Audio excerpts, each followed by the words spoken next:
ایک مرتبہ کہیں دو میاں بیوی رہتے تھے، سب کو محبت اور دوستی کے رشتوں میں جڑے ہوئے، مگر طبیعتوں کے لحاظ سے ایک دوسرے سے قطعی مختلف۔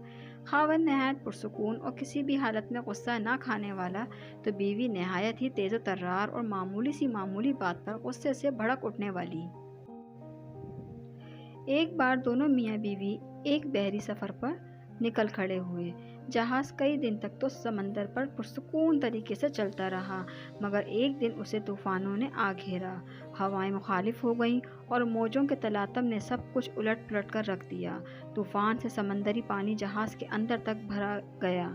جہاز پر موجود مسافروں کے چہروں پر تو پریشانی تھی ہی، جہاز کا ناخدا کپتان بھی اپنی پریشانی نہ چھپا سکا۔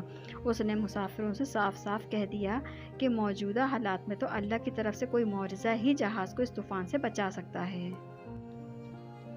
کپتان کے اس بیان سے مسافروں کے دلوں میں بچنے کی رہتی سہتی امیدیں بھی دم توڑ گئیں۔ موت کو قریب پا کر مسافروں نے خوف سے چیخنا اور چلانا شروع کر دیا۔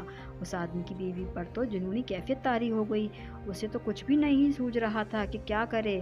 بھاگتے ہوئے اپنے خاوند کے پاس پہنچی کہ شاید مصیبت کی اس گھڑی میں فرار و نجات کے لیے وہ کوئی بہتر حل جانتا ہو۔ یہ دیکھ کر تو اسے اور بھی طیش آ گیا کہ گرد و نواح میں مسافروں کے آہ و پکار سے مچی قیامت سے بے تعلق اس کا خاوند حسب سابق پرسکون طریقے سے بیٹھا ہوا ہے۔ بیوی نے چلا کر خاوند کے گریبان میں ہاتھ ڈالا اور اسے جھنجھوڑ ڈالا اور چیختے ہوئے بولی کہ تم کیسے بے حس انسان ہو۔ اچانک خاوند کی آنکھوں میں سکون کی جگہ غصے کے آثار دکھائی دیے اور اس نے اپنی جیب سے ایک خنجر نکال کر بیوی کے سینے پر ٹکا دیا۔ سپاٹ چہرے اور خشک لہجے میں اس سے پوچھا، اب بتا، اس خنجر سے ڈر لگ رہا ہے کیا؟ بیوی نے خاوند کے چہرے پر آئی ہوئی خونخواری کو نظر انداز کرتے ہوئے کہا، نہیں۔ خاوند نے پوچھا، کیوں؟ بیوی نے جواب دیا، کیونکہ یہ خنجر ایسے ہاتھوں میں ہے جو اس سے پیار کرتا ہے اور اس سے ان ہاتھوں پر مکمل بھروسہ ہے۔ خاوند نے مسکراتے ہوئے کہا، بالکل اسی طرح ہی تو میری مثال ہے۔ یہ خونخوار اور پرہیبت موجیں اس ہستی کے ہاتھوں میں ہیں جو مجھ سے پیار کرتا ہے اور مجھے ذات پاک پر پورا بھروسہ بھی ہے۔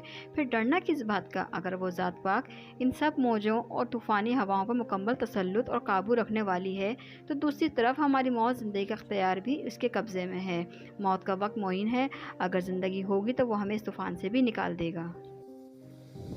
اگر آپ بھی زندگی کی موجوں سے لڑتے لڑتے تھک گئے ہیں اور حالات آندھیوں کی مانند نہیں مخالف سمتوں میں دھکیل دیتے ہیں تو مت ڈریے کہ اللہ سبحانہ وتعالیٰ آپ سے پیار کرتا ہے۔ وہی تو ہے جسے ہر طوفان اور ہر آندھی پر مکمل قدرت ہے۔ وہ ہمیں اس سے بھی زیادہ جانتا ہے جتنا ہم بھی خود کو نہیں جانتے۔ وہ ہمارے سارے رازوں سے واقف ہے۔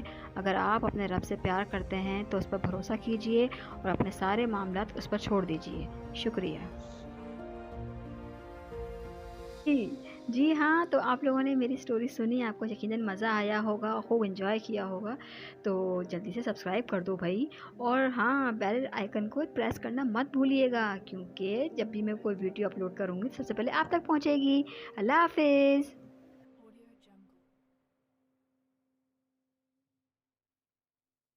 Audio Jungle.